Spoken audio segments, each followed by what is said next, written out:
Hai Pemsalik, balik lagi sama aku Angel di Pems ID. Dan kali ini aku nggak sendirian nih, karena ada Bu Vivi yang bakal ngejawab semua pertanyaan Q&A kalian. Saya lagi. Yeay, jangan bosan-bosan ya.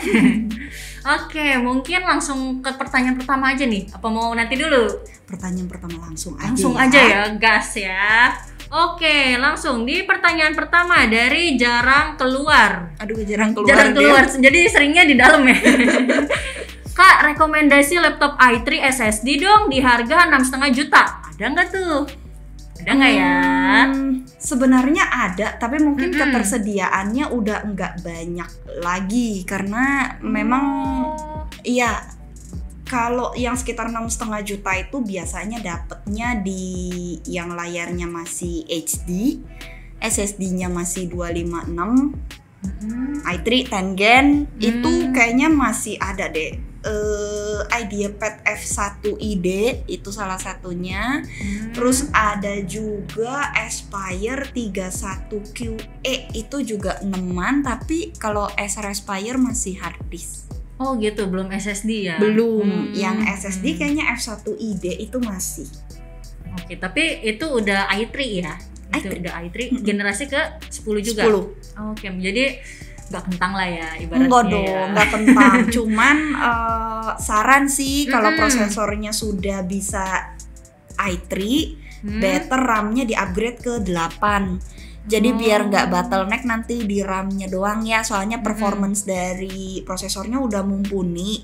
Better nanti nabung kalau memang budgetnya mepet, nabung one day itu di-upgrade ke 8 biar dia prosesinya bisa lebih efisien. Karena biasanya rata-rata mereka di 4 GB ya soalnya ya RAM-nya ya. Kalau yang range harga 6-an itu memang 4 dia bawaannya, jadi better di-upgrade lagi. Jadi cuma bagus di prosesornya doang gitu ya. Saat ini kondisinya iya prosesor doang, tapi karena dia kebantu SSD, saat ini ya dia untuk 4 pun sebenarnya sih masih bisa berjalan. Masih tapi oke aja ya. Nanti kalau programnya mulai buka banyak atau Windows Tab browsingnya mulai buka banyak, itu nanti berasa.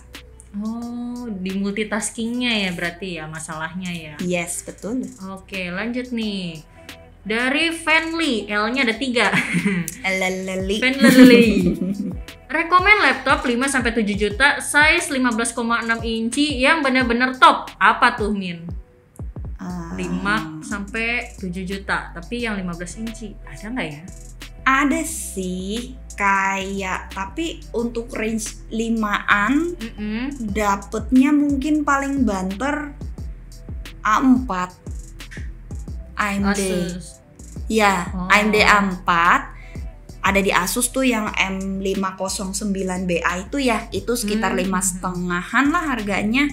Oh, masih ada lah, masih bisa dapat ya untuk yang ukurannya 15 inch ya. Itu masih ada kok, masih. Cuman ya kalau di range 5-an itu biasanya ya performance-nya so-so, jadi berhubung dia mintanya yang top, yang benar-benar top, yang mungkin lebih ke arah rekomendasinya kali ya, yang recommended-nya yang mana. Kalau gitu. punya budget sampai 7, better ngambil yang 7 sih, harapannya bisa dapet yang i3 gitu ya. Mungkin nanti bisa coba di seri A516, mungkin carilah yang i3. Kalau memang nggak butuh VGA, berarti cari aja yang Intel HD onboard. RAM-nya upgrade ke 8, yang penting dia sudah SSD. Layar HD atau Full HD tergantung preferensi dan budget. Harusnya good to go. Kalau budgetnya bisa di 7 mentokin. Kalau 5-an dapatnya A4. Oh gitu ya, jadi memang masih so-so banget ya kalau untuk di budget 5 ya. 5-an biasanya office computing versi nyaman aja, tapi buat office computing toh. Belum bisa untuk kalau misalnya pengen ke render-render atau editing-editing gitu ya, belum. Oke. Mungkin bisa untuk Kak Fanly mungkin bisa ya di mentokin ke 7 aja ya budgetnya. Iya, A516 atau A51 sekian. Selanjutnya dari Julian Syah Ruzain. Dalam memilih prosesor untuk laptop content creation, apa yang penting diperhatikan? Prosesornya nih, kira-kira apa sih yang perlu diperhatiin?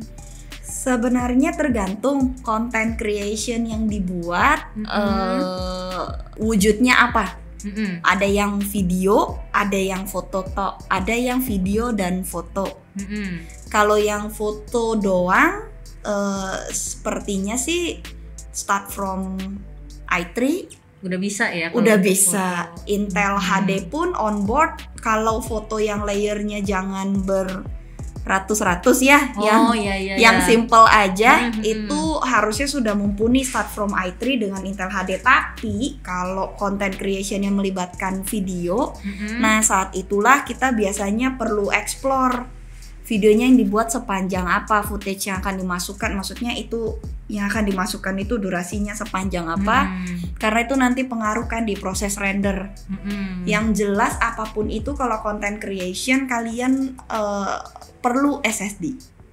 Oke, wajib SSD ya. Wajib kalau SSD. seperti- Kalau yang berhubungan dengan color ini butuh warnanya Akurasi-warnanya akurasi, biasanya carilah yang 100% sRGB atau 72% NTSC. Layarnya Mm-mm. invest lebih ke sana karena itu nanti akan memberikan dampak yang cukup signifikan. Beda ya, takutnya nanti dia desainnya kayaknya warnanya merahnya marun deh, tapi pas di print loh kok Pink. pink gitu kan ternyata gitu. Jadi memang untuk content creation itu yang 100% sRGB ya itu Atau memang 72% PSC NTSC. itu ngaruh banget ya. Iya. Oke, lanjut dari Serafina 104. Laptop content creation yang baru-baru ini keluar ada apa aja ya, Min? Sebenarnya ada banyak sih. Kalau yang baru-baru ini keluar Lenovo Yoga, Oh, oke. ada Flex, ada Yoga. Flex Hmm. itu kan seri lebih ekonomisnya. Yoga itu seri yang lebih high end-nya. Itu yang 11. bisa diputar-putar itu ya? Yoga dan Flex touch ya biasanya iya, ya. touch ya. Flex bisa diputar-putar. Itu sih kurang lebihnya kalau untuk content creation. Ada juga dari MSI. Mereka ada lagi nih ngeluarin MSI. seri-seri modern dan seri-seri prestis. Oh, itu biasanya yang masih belasan ya harganya? Modern di belasan, modern sih dari start 7-an ya. Oh, ada ya yang start 7 ya untuk Ha-ha. modern. Prestige start from kayaknya belasan dia, ada yang ada VGA-nya GTX 1650, ada yang enggak gitu kan. Tapi kalau modern dan prestige rata-rata sih mempunyai kualitas layar yang cukup bagus, jadi bedanya memang di sana. Itu yang bikin beda antara Content creation dengan sama gaming. gaming. Betul. Oke. Selanjutnya dari Juliansyah Ruzain. Loh, dia lagi nanya. Double. Prosesor apa yang paling cocok untuk content creator pemula? Prosesornya nih dia nanyanya nih. Mungkin i3 tadi cocok kali ya atau gimana? Start from i3 oke. Content creation pemula ini tergantung lagi tadi apakah dia foto, apakah dia video. Kalau dia melibatkan proses render, biasanya membutuhkan core yang lebih. Itulah sebabnya banyak para content creator kalau yang melibatkan render, mereka lebih banyak beralih ke AMD Ryzen. Oh gitu. Karena jumlah bukan core-nya. ke Intel i7 gitu. Biasanya banyak beralihnya ke AMD karena jumlah core-nya berbeda, sehingga mereka merasakan dengan core yang lebih banyak itu kalau dipakai untuk productivity akan lebih baik, lebih cepat lah ya hasilnya. Lebih ngebut lah ya. Betul, kalau Intel dia sepertinya menang di performance single core-nya. Jadi di gaming juga ada yang multi core, ada yang single core sih, tapi sebagian dia kan di performance single core. Jadi gaming mungkin better di Intel, kalau untuk productivity lebih better di AMD. Tapi balik lagi tergantung content creation yang dimaksud seperti apa. Kalau just foto, I think mana aja oke. Apapun oke ya. Apapun Jadi bahkan oke. untuk i3 yang tadi tuh masih oke ya bahkan. Yes, selama ekspektasinya make sense, masuk akal. Kalau i3 ya tolong digeser juga ekspektasinya untuk mengikuti ekspektasi kinerja dari seorang i3. Jadi jangan dipaksa untuk mengerjakan kerjaan yang i7 gitu ibaratnya ya. Sebenarnya pekerjaannya bisa dikerjakan, mau i3 mau i7 pekerjaannya semua bisa dikerjakan. Yang membedakan adalah ketika dia merender gambar itu seberapa cepat selesainya, atau respon dia terhadap kita punya editan atau tarikan itu seperti apa. Nah jadi kalau memang belinya i3, ekspektasinya ya tentunya adalah sesuai dengan kinerja dari si i3 itu. Kita nggak bisa berekspektasi dia seperti i7. Oke, jadi jangan digas, dipaksa gitu ya. Selanjutnya dari Renkonyan, rekomen laptop content creation buat ngedit video budget 10 jutaan. Kira-kira ada nggak ya? 10 jutaan tapi buat video, kira-kira ada nggak tuh? Sebenarnya ya kalau punya budget 10 jutaan dan ingin ngedit video, sepertinya better beli laptop gaming yang entry level. Oh gitu, bisa ya untuk video ya kalau bisa dong. Gitu. Bisa dong, cuman minusnya maybe akan mendapatkan yang layarnya TN atau IPS level. Tapi menurutku good bargain dibandingkan dengan memaksa beli yang harus untuk ke arah content creator, tapi siapa tahu dengan budget segitu dapatnya masih on board. Kalau ngambil 10 jutaan di gaming, sepertinya itu sudah bisa mendapatkan GTX 1650 atau 1650 Ti, 1650 lah. 1650 udah bisa dapat lah ya seenggaknya ya. Iya, paling i5, tapi 1650 udah bisa dapat. So better ngambilnya tuh ke arah laptop gaming aja. Oh, dibanding ngambil ke laptop content creation itu ya. Kalau 10 plus ya. Jadi memang biasanya sebenarnya kalau laptop itu lebih mahal di content creation atau di laptop gaming sebenarnya, kalau untuk dari segi harga berbanding dengan spesifikasi. Kita nggak bisa bilang mana yang lebih mahal sih, karena mereka mempunyai fokus spesifikasi yang ditonjolkan berbeda. Kalau laptop content creation pada umumnya fokus dari produsen laptopnya adalah layar yang baik, sRGB, IPS atau IPS level gitu kan, sRGB-nya 100%, dan fitur-fitur yang memberikan kemudahan bagi mereka untuk melakukan proses pengeditan atau proses kreatif. Ada yang disisipkan touchscreen, ada yang disisipkan bisa gambar pakai pulpen. Itu biasanya yang ke arah content creation. Kalau yang ke arah gaming, biasanya fitur yang mereka tonjolkan itu saat ini tuh refresh rate. Harus 144 Hz, 120 Hz, karena untuk game-game tertentu terutama yang FPS refresh rate itu ngaruh kan. Nah, terus mereka biasanya lebih menonjolkan di pendinginan.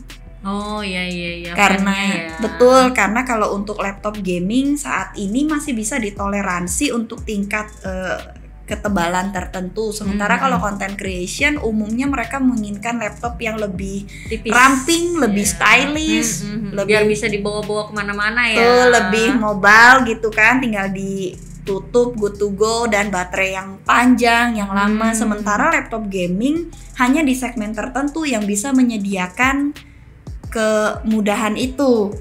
Kayak dia tipis, baterainya durable, panjang, bisa dipakai lama gitu. Nah, itu laptop gaming tuh biasanya masih ke arah performance dibanding mobility dan performance-nya pun fokusnya berbeda. Mereka performance-nya fokusnya tuh di layar ya kan, di 144 Hz lah, terus sRGB terkadang ada, terkadang tidak. Itu kayak cuman fitur yang tambahan aja lah gitu, ketempel aja ya. Kalau ada 100% sRGB ya udah, kalau nggak ada ya nggak ada gitu kan. Mereka lebih mementingkan hertznya. Oke. Selanjutnya ya, ada dari Farel Ziden dong. Kalau buat editing video lebih mentingin mana? GPU, CPU atau RAM? Sebenarnya kayaknya kalau sepintas semuanya butuh ya sebenarnya kayaknya. Tapi kira-kira nih di antara 3 item ini nih, mana yang paling penting mungkin ya? Sebenarnya bener sih, 3-tiganya memang penting. ini seperti gerigi yang saling sambung menyambung, dimana memang harus balance ya. Kalau salah satunya tidak menunjang, itulah sebabnya ada kata bottleneck. Jadi ketika ada salah satu unsur yang nggak menunjang unsur lainnya, ya bottleneck di dia gitu. Jadi kalau ditanya lebih penting mana, ketiganya itu harus bekerja dengan sinergi. CPU, GPU, RAM, dan satu lagi adalah storage-nya. CPU, GPU, dan RAM-nya super duper kencang, tetapi kalau storage-nya punya speed tidak ngikut, ya bottleneck-nya di storage. Itulah sebabnya untuk mereka yang menginginkan speed maksimal dari si prosesor atau GPU-nya biar bisa mentok performance-nya gitu kan, ya mereka harus mengupgrade RAM-nya agar seimbang, hard disk-nya kalau bisa diganti SSD dengan speed tertentu yang bisa menyaingi speed dari si prosesornya dan GPU-nya ketika bekerja. Speednya tuh biasanya tuh yang dalam bentuk RPM gitu bukan? Atau itu ngaruh gak sih? Kalau hard disk yang pakai mekanis, yang hard disk piringan itu, yang hard disk biasa, hard disk biasa ya. Itu memang pakai RPM 5400, 7200. Kalau 10.000 biasanya masuknya ke hard disk server atau SCSI gitu kan. Tapi kalau yang umum 54 dan 72 itu ngefek karena rotation per minute kan RPM. Jadi semakin piringnya berputar bisa cepat, data yang terbaca pun semakin cepat. Tapi kalau SSD karena dia sistemnya adalah chip, jadi kan dia direct reading gitu kan, so makanya lebih cepat ya. Itu sebabnya dia lebih cepat. Oke. Berarti speed dari chipnya itu ya berarti ya. Nanti kalau chip speed yang mengaruhi itu salah satunya adalah slot yang tersedianya juga sih. Interface-nya ngaruh mau SATA, M2 gitu, itu akan mempengaruhi dari speednya. Oke, selanjutnya dari FBRYPTR. Aduh, aku bingung manggilnya apa. Hurufnya ini semua konsonan semua, nggak ada vokal. Nggak ada vokalnya. Asus ROG Flow X13 Min, aku mau beli. Waduh, udah ada belum nih di PEMS nih? Kamu mau beli? Aku bingung. Flow X13 saat ini masih coming soon semua statusnya. Semua ya, jadi bahkan dari store lain pun sama ya? Karena di batch awal yang masuk kuantitinya mungkin memang tidak banyak. Sementara antusiasmenya ini ya tinggi banget iya, gitu. Kayaknya tuh banyak banget ya yang nanyain Asus Flow X13 ini. Ryzen 7 dan Ryzen 9. Kalau yang Ryzen 9 dibundling dengan eksternal GPU-nya langsung RTX 3080. Kalau yang Ryzen 7 tidak dibundling dengan eksternal GPU-nya, tapi memang bisa dibeli secara terpisah. Cuma saat ini dua-duanya memang kosong dan kita belum ada info Asus Indonesia kapan masuk lagi gitu. Mungkin yang perlu ditanyakan justru ke Asusnya ya. Gimana ya? Gimana ini? Udah banyak loh ya ini antusiasmenya nih. Iya, biasanya kita akan ini sih open apa?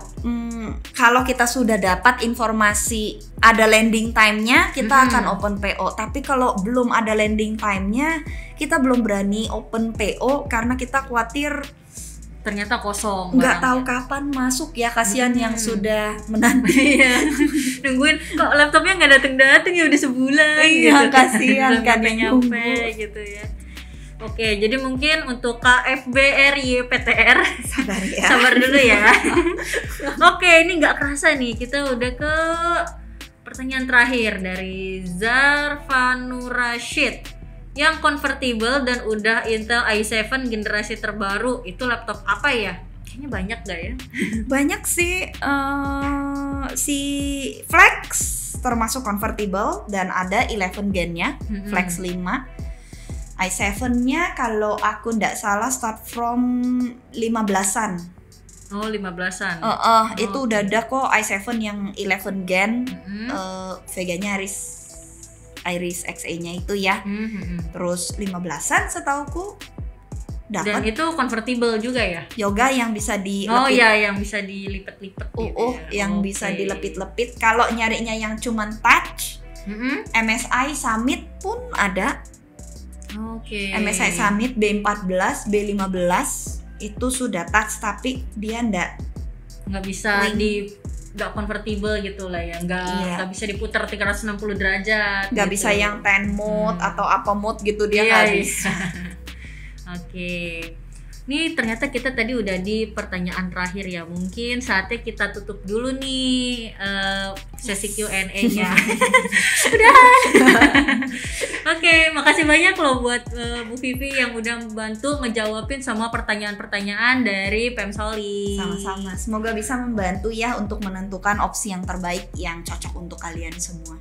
Oke, nah buat Pemsolik nih yang mungkin belum sempat nanya-nanya atau mungkin ternyata pertanyaannya tuh nggak sempat kejawab gitu. Nah kalian nggak usah khawatir karena kita bakal ngadain lagi sesi Q&A selanjutnya. Jangan nanya, beli aja. Langsung beli. Oke, sampai jumpa di video selanjutnya. See you. Jangan lupa buat follow kita ya.